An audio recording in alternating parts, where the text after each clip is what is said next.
다음 소식입니다. 추락 사고로 장병 5명이 숨진 해병대 헬기 마리온. 이륙하자마자 회전 날개가 분리된 것으로 확인됐습니다. 군 당국은 마리온의 원형인 수리온 계열의 모든 헬기 비행을 중단시켰습니다. 이하경 기자입니다.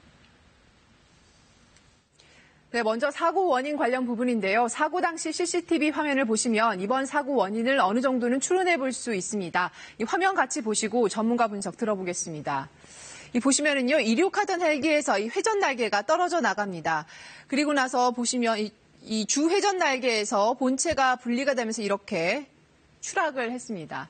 그런데 자세히 보면은 이 회전 날개 4개 중에서 1개가 먼저 떨어져 나가는 게 보입니다. 그러니까 주 회전 날개 일부에 문제가 생기면서 이 날개랑 본체를 잇는 축까지 영향을 받았을 가능성이 제기되는 겁니다. 이 전문가 분석 들어보겠습니다. 하나가 분리가 되면 나머지 3개의 브레이드가 균형이 맞지 않아서 진동이 점점점 증가되고 그 진동이 축의 한계를 넘어서면서 부러지면서 네, 군조사위원회는 추락 사고 현장에서 원인 규명에 나섰습니다. 현재로선 정비 불량 때문인지 기체 결함인지 확실치는 않습니다. 하지만 사고가 난 헬기인 마리논 2호기에서 그동안 동체 떨림 같은 진동 문제가 발견됐었다는 게 확인됐습니다. 이것 때문에 제작업체인 항공우주 카이츠 기술진이 해병대 1사단에 상주하면서 정비 책임을 맡아왔었고요. 이 사고 당일에도 카이츠 기술진이 정비를 끝내고 진동 수치를 측정하기 위해서 시험 비행을 하던 상황이었습니다. 네, 사고 희생자들의 유족들은 이 철저한 진상 조사를 촉구하고 있습니다. 사고 원인이 정확하게 밝혀지기 전까지는 영결식 같은 장례 절차를 밟을 수 없다는 입장입니다. 들어보시죠.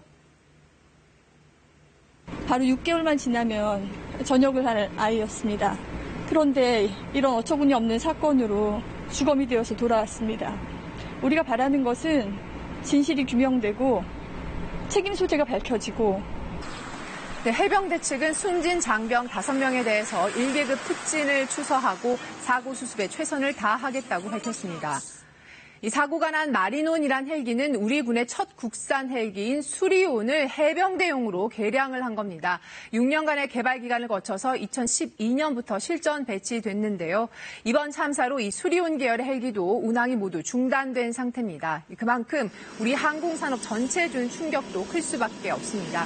그런데 이 수리온 헬기는 그동안 안정성과 전투 적합성에 대해서 끊임없이 논란이 제기돼 왔었거든요. 감사원이 지난해 7월에 수리온 헬기에 대해서 감사를 한 적이 있었는데 이때 조사 항목 100여 개 중에서 29개 항목이 무더기로 기준 미달이라고 지적하기도 했습니다. 또 2012년에는 기체 진동 문제로 조건부 전투 적합 판정을 받기도 했습니다. 이번 참사로 신뢰도에 타격이 불가피한 상황입니다. 네, 현재로선 수리온이 다시 운항할 수 있을지도 불투명합니다. 이 사고 조사에 상당한 시간이 걸릴 전망인데요. 이 조사 결과에 따라서 생산이 지속될지 이것도 장담하기 힘들 수 있다는 분석이 나옵니다. 이 해병대도 2023년까지 마리논 28대 도입을 추진해 왔었는데 이것도 전력화의 차질이 불가피해 보입니다. KBS 뉴스 이하경입니다.